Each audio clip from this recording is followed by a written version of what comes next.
Olá, vamos para mais um vídeo. Agora a gente vai falar da IATF 16949, uma norma do Sistema de Gestão de Qualidade Automotiva. Antes de você assistir o vídeo, dê um clique aqui para se inscrever, clique no sininho também para não perder a sua atualização e dê o seu like ou dislike, tá? Para a gente poder saber se a gente está caminhando na direção certa ou não, ok?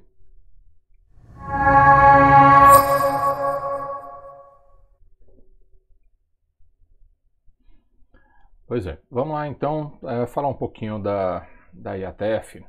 É bom lembrar também que essa sequência de vídeos que nós vamos fazer, agora nesse primeiro momento, é mais uma introdução para a gente reforçar alguns conceitos, talvez tirar algum tipo de má interpretação, mas depois a gente vem na sequência falando de cada capítulo da IATF 16949, mas também é importante lembrar que esses módulos ou esses vídeos que a gente está fazendo, eles são complementares a um treinamento de interpretação da norma IATF 16949. Do mesmo jeito que os outros vídeos que falam da desmistificação da ISO 9001, também são complemento de um treinamento de ISO 9001. Então, se vocês precisarem de um treinamento mais completo, que trate um pouco mais profundamente cada requisito, sugiro o treinamento, ok? E depois os vídeos, porque eles vão tratar aí de pontos bem específicos, alguns detalhes que não podem passar desapercebidos, ok? Bem, então no primeiro momento eu queria reforçar com vocês a importância da gente ter todo um conceito, uma base bem montada para poder interpretar qualquer norma, Sempre recomendo nos treinamentos que o pessoal leia, falando das normas de sistema de gestão, leia antes dos capítulos que trazem os requisitos, então vamos ler do 0 até o capítulo 3 também, e depois os anexos eles trazem para a gente algumas informações bastante interessantes e muito importantes. Tá? Para a IATF não vai ser diferente, então é importante também que você faça uma leitura até antes do capítulo 4, ou seja, vai ler a norma inteira, obviamente, mas tem gente que começa a leitura a partir do capítulo 4, que é onde traz os requisitos. Mas aí esquece que tem algo importante antes e depois que vão dar essa base para poder fazer uma boa interpretação. Tá? Principalmente o anexo A, que estamos referenciando aqui, ele traz lá uma leitura muito interessante que mostra a flexibilidade que a gente pode implementar na hora de implementar um requisito. Então, assim, a gente não se amarra a alguns vícios que a gente tem dentro do mercado, assim, já há muito tempo, vem carregando aí uma série de situações aí que não agregam valor e favorecem também o pessoal fala mal do sistema de gestão, que é burocrático, coisa do tipo. Tá? Então, recomendo fortemente fazer uma leitura do anexo A da ISO 9001, também da ISO 9000, que traz lá toda a parte de terminologia, que é muito importante. Mas o anexo A também tem uns aspectos aí que vão flexibilizar bastante. Dentro da estrutura que foi montada as normas de sistema de gestão, nós temos aí os princípios, que vão servir de base para poder montar em cima deles esses requisitos. Então, assim, se a gente não fizer uma leitura desses princípios, pode ser que a gente faça uma interpretação errada da intenção de cada requisito. E se eu não interpreto claramente qual é a intenção do requisito, eu corro o risco de estar caminhando numa direção contrária, às vezes mais burocrática, e às vezes até não atendendo exatamente a intenção da norma. Tá? Mas eu acho que o mais importante para a gente reforçar que é isso, saber exatamente o que a gente precisa implementar, para implementar algo a mais somente se julgar isso conveniente ou necessário para o nosso sistema de gestão. Tá? Não porque acha que a norma está pedindo, então isso não é interessante. Na abordagem de processo, a gente tem um vídeo muito interessante aqui que a gente fala sobre a abordagem de processo, a identificação dos processos, a forma de identificar os processos. Basicamente temos aqui um resumo desse bate-papo que a gente fez nesse outro vídeo, que é mostrando aqui a técnica do polvo. Não é uma metodologia obrigatória, tá? A IATF também não determina como nós vamos fazer para identificar os processos do sistema de gestão, nem como mapear esses processos. Então tem diversas ferramentas. Eu apresento duas ferramentas, o polvo para poder identificar os processos e a tartaruga para poder fazer o mapeamento. Tá? Não é um curso de biologia marítima, mas acho muito interessante que a gente faça esse tipo de abordagem. Um outro aspecto importante, então vamos falar aqui de 3 pilares muito importantes para construir a ISO 9001 e consequentemente a IATF, a abordagem de processo. Aliás, até aqui eu queria dizer que a abordagem de processo automotiva, exatamente a IATF coloca né, esse termo diferenciando, né? Ó, temos a abordagem de processo, que é conhecido lá na ISO 9001, e para a IATF temos a abordagem de processo automotiva. Tecnicamente não deveria ter por que ser diferente, né? Mas o que a gente pode dizer é que na abordagem de processo automotiva, a gente procura efetivamente identificar esses processos que agregam valor para o negócio, né? Nas auditorias também, né? Os auditores têm que obrigatoriamente auditar os donos de processo, inclusive na IATF tem esse requisito, dono de processo, coisa que na ISO 9001 não tem, na 14 também, na 45001 também não tem esse requisito, mas em documentos da ISO, que eu posso disponibilizar depois para vocês, né, quando foi introduzida essa abordagem para o processo, na versão 2000 da ISO 9000, a gente tinha já um documento lá que mostrava a importância de ter essa figura do dono de processo. Então na ISO 9001 isso não é obrigatório, para a IATF é. Tá, mas eu recomendo fortemente também para a ISO 9001. Então aqui a gente tem 3 pilares muito interessantes. Essa abordagem de processo, que é uma forma de identificar, né, o grupo de atividades que vão agregar diversos valores para a organização. O ciclo PDCA, que é uma ferramenta de melhoria contínua, né, que a gente deveria ter implementado dentro de cada processo do sistema de gestão. Né? Não tem essa obrigatoriedade de ter uma documentação desse PDCA, mas acho muito importante que cada dono de processo tenha isso em mente para poder melhorar o seu processo sempre, né? No mínimo no que diz respeito à eficiência desse processo. Né? Então, se não melhorar a eficácia, pelo menos melhorar a eficiência, que isso é sempre bastante interessante. O terceiro pilar é a mentalidade de risco, que isso a gente vai enxergar dentro de cada processo. Aliás, tem requisitos, né, que tratam especificamente da parte de risco, mas a gente também vai enxergar, por exemplo, quando nós planejamos as atividades. Né? Então temos, né, um planejamento de auditorias internas. Né? Vamos considerar os riscos tanto para a equipe, né, numa situação, por exemplo, de problema de saúde, que eu não posso colocar a equipe em campo, tenho que fazer uma auditoria remota, por exemplo, é uma situação que nós devemos considerar. É o risco dos processos, né? Aqueles processos que têm maior rotatividade de pessoal, ou que recentemente trocou o dono do processo, ele tem uma outra linha de conduta, então vale a pena fazer uma auditoria extra naquele processo. Ou um processo que é muito importante para poder agregar mais valor para o negócio, então esse é o audito com maior frequência. Então essa mentalidade de risco está também no cronograma das manutenções, por exemplo. Né? Equipamentos que são mais importantes, a gente faz uma manutenção diferenciada. Equipamentos que são menos importantes, eu tenho backup, de repente eu faço manutenção só corretiva, por exemplo. Né? Então isso tudo deve ser considerado. Então esses 3 pilares aqui são muito importantes na construção do nosso sistema de gestão. Aliás, falando dessa questão de cronograma, vale repensar, né, cronograma de manutenção de equipamentos, de calibração dos nossos dispositivos, né, da metodologia de análise de sistema de medição, tá? E até da inspeção de layout. Né? E é claro que eu vou ter que fazer um acordo com o meu cliente, né, que ele me pede fazer uma inspeção de layout, por exemplo, anual. Pode ser que a gente negocie com o cliente e peça aí mais uns 2, 3 meses, de acordo com o período que a gente ficou parado, né, para não fazer a inspeção de layout e economizar recurso nesse momento. Ok? Com relação a outras normas, o que a gente tem que prestar atenção especificamente é a ISO 9001, que hoje ela já não está mais dentro da norma automotiva. Né? Quando a gente tinha a IATF, a ISO-TS, perdão, a gente tinha ali dentro todos os requisitos da ISO 9001 e da parte automotiva. Né? Separaram esses 2 pontos, então a ISO 9001 não faz parte mais da IATF, né, fisicamente ali como norma, né, mas ela é sempre referenciada. Então se a gente vai fazer uma boa implementação do sistema, obrigatoriamente eu tenho que ter essas 2 normas, tá? Ou juntar as 2 num único documento, mas tem que ter os 2 requisitos implementados. As outras normas, a 14.001, a 45.001, por exemplo, são normas interessantes para serem implementadas num sistema integrado, por exemplo. Às vezes até auxiliam na implementação do sistema IATF, mas não são obrigatórias. Tá? O que a gente tem aqui que entender como obrigatório exclusivamente é a ISO 9001.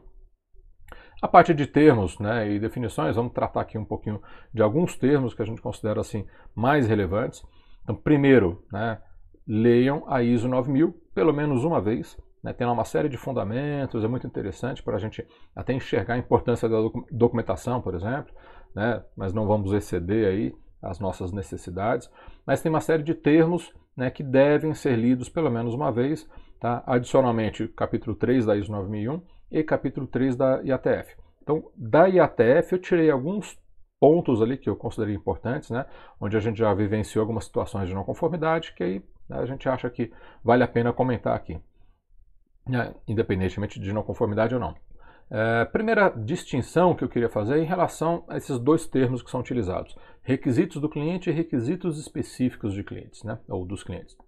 Gente, requisitos do cliente é algo técnico, é do pedido, do contrato que a gente tem, né, com a montadora ou com o nosso sistemista, ou seja, organização e cliente para um determinado produto.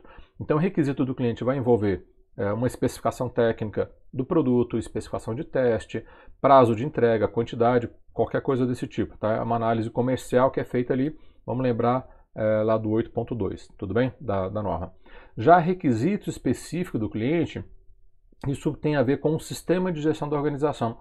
Aqui o cliente, né, vai definir para a organização frequência de inspeção de layout, eventualmente metodologia que deve ser utilizada para análise do sistema de medição, algum critério para qualificação de auditor. Então são requisitos pertinentes ao sistema de gestão. Tá? Então coisas relativamente bem distintas, né, que a gente na hora de fazer a leitura tem que entender isso muito bem. Laboratório, outro termo também, que às vezes o pessoal acha que tem que ser uma sala fechada, né, com ar-condicionado, ambiente controlado. Não necessariamente. Tá? O conceito de laboratório não é esse. É um local específico para fazer os testes. Isso pode ser num ambiente controlado ou não, pode ter a plaquinha de laboratório ou não. Tá? Então o auditor vai analisar se aquela situação que está se deparando ali configura-se uma situação de laboratório onde os ensaios devem ser feitos naquele local, provavelmente por pessoas específicas também, e aí tem que ter escopo documentado, né, instruções de como fazer os testes dos ensaios, tá, todos os requisitos para laboratório. Então cuidado, né, laboratório não é só onde a gente tem a plaquinha de laboratório e ar-condicionado funcionando. Tá? Manufatura é entendido para a IATF como qualquer atividade que agrega valor ao produto, ou seja, não inclui aqui inspeções, parte de embalagem, parte de armazenamento, sequenciamento, né, o armazenamento, coisa do tipo, não está incluído na manufatura. Aqui tem que realmente alterar alguma característica do produto. E onde a gente faz a manufatura, a gente chama de site. Então, o conceito de site é onde tem manufatura. Onde não tem manufatura, a gente pode chamar de local, né, onde tem algum tipo de atividade, tudo bem? Por exemplo, pode ser um local remoto, né, que não está dentro de um site. Tá? E aqui, estou antecipando um pouco, mas aqui a gente pode incluir um escritório de engenharia, um escritório comercial, um local onde faça-se armazenamento e sequenciamento e distribuição aí para o cliente. Então, isso tudo pode ser local remoto. Vamos fazer distinção aqui das questões das manutenções, né? Acho que todo mundo conhece a questão de manutenção corretiva, ou seja, o equipamento quebrou, está quebrando, né, já tem uma sinalização ali, a gente faz uma intervenção para resolver o problema que tem ali. A preventiva tem uma periodicidade definida, né, um planejamento para essa manutenção, de acordo com uma instrução que tem no manual daquele fabricante, ou mesmo no histórico que nós já temos, né, do equipamento e a quantidade de uso. Então é feito um planejamento para trocar correia, para trocar óleo, para trocar mangueiras, né, qualquer coisa do tipo, né? E a preditiva é aquela onde nós colhemos dados, né, por exemplo, dados de CEP, dados do próprio equipamento, de capabilidade, né, dados que vão mostrar para a gente a necessidade de logo fazer uma intervenção. Então a gente consegue fazer uma intervenção planejada, né, esticando o máximo possível aquele tempo do equipamento, né, o intervalo entre as manutenções, as intervenções, né, tentando dessa forma otimizar o uso do equipamento, né, parando o mínimo possível, tudo bem? Então essa é a preditiva. E a revisão periódica, que essa tradução não ficou muito boa, mas acho que não tinha como fazer de forma diferente. Então assim, na verdade não é que a tradução não ficou boa, né, acho que não tem um termo melhor para falar o texto que está lá em inglês. Então essa revisão periódica a gente vai lançar a mão dela para alguns equipamentos, eventualmente, né? Fornos, por exemplo, né? Ou seja, equipamentos onde a gente tenha que fazer uma grande intervenção, desmontar o equipamento, fazer um retrofit, alguma coisa do tipo, né? Mas uma coisa pesada, isso também de uma forma planejada, e muitas vezes o pessoal faz isso, sei lá, uma vez por ano, ou cada parada de fábrica, né? Aí para desmontar o equipamento e fazer aquela intervenção mais robusta, né? Para poder ele continuar, né, por um ano inteiro trabalhando sem parar. Tá? Essa aqui é a ideia, né? A questão de responsabilidade pelo projeto. Vamos lembrar que para a IATF, parte de projeto, de processo, é sempre obrigatório, né? Ou seja, então isso é implementado em todo o sistema de gestão. A parte de projeto, de produto, é que pode entender-se que isso não seja aplicável. Mas aí a gente tem que tomar um cuidado que nós não podemos ter nenhuma característica de nenhum produto da nossa organização que a gente tenha a capacidade, ou capacidade não, perdão, mas que a gente tenha a autoridade para poder incluir ou alterar essa característica, né, incluindo testes e verificações aí. Então, assim, se eu tiver essa autoridade para mudar alguma característica do produto, eu automaticamente sou obrigado a implementar toda a parte de projeto, né, o 8.3 da norma completamente, ok? Tem um blog, né, tem um link aqui para poder, ou embaixo, né, em algum lugar aqui embaixo, com certeza vai ter um link do blog, onde a gente fala um pouco dessa questão de aplicabilidade, tá? É um assunto bastante interessante e muito importante para a gente não ser surpreendido, né, durante uma auditoria com aplicabilidade, né, ou seja, então, tempo adicional de auditoria, mais auditoria, né, para ser feita também e uma não conformidade maior aí à vista, tá ok? Parte de frete especial. O conceito de frete especial é qualquer custo adicional àquilo que foi planejado. Não interessa quem vai pagar, né? Então, às vezes o pessoal tende, né, a interpretar que, olha, se o meu fornecedor que está custeando todo o frete, eu não sou obrigado a fazer esse controle, né? Não. Tá? Então, o que a norma está pedindo, tanto para o nosso, do nosso fornecedor para a gente, como da gente para o nosso cliente, nós temos que fazer o controle de frete especial, ou seja, qualquer custo adicional. E a gente vai tomar as ações que a gente achar pertinente para essas duas situações, tanto do fornecedor para a gente, como da gente para o nosso cliente. E extremamente importante a gente ler todas as interpretações sancionadas e fazer uma alteração na nossa norma, né, porque as interpretações sancionadas, elas alteram um requisito, tá? Então elas tiram lá uma palavra, uma frase inteira, adicionam um parágrafo, ou seja, muda, né, o requisito. Já as FAQs, em tese, elas não mudam o requisito, elas apenas esclarecem algum ponto, tá? Tem lá umas duas FAQs que, na verdade, elas, no meu entender, acabam mudando a interpretação do requisito. Mas, de qualquer forma, é sempre importante para a gente, quando for fazer a implementação de um sistema e quando fazer auditoria, né, interna ou externa, a gente tem que saber dessas orientações adicionais que tem para interpretar o requisito e principalmente das alterações que aconteceram. Tá? Então, temos que ficar espertos lá em relação a essas alterações no site da IATF. Tudo bem? Ou a gente também pode dar um apoio para vocês nesse sentido. Ok. Nesse vídeo era só isso, dar uma interpretação aí de pontos importantes. Na sequência, nós vamos fazer da mesma forma que a gente fez lá para a ISO 9001, falando de cada requisito da norma, mas de uma maneira um pouco mais profunda, ou seja, em relação àquilo que possa trazer dúvidas de interpretação, o que a gente tem visto normalmente de dúvidas de interpretação, para poder adicionar a vocês um conceito, né, de quando vocês fazem, por exemplo, um curso de interpretação ou fazem a leitura da norma. Tá? Então a ideia desses vídeos é isso, trazer algo a mais para vocês em relação ao curso que a gente pode fazer para vocês também, tá ok?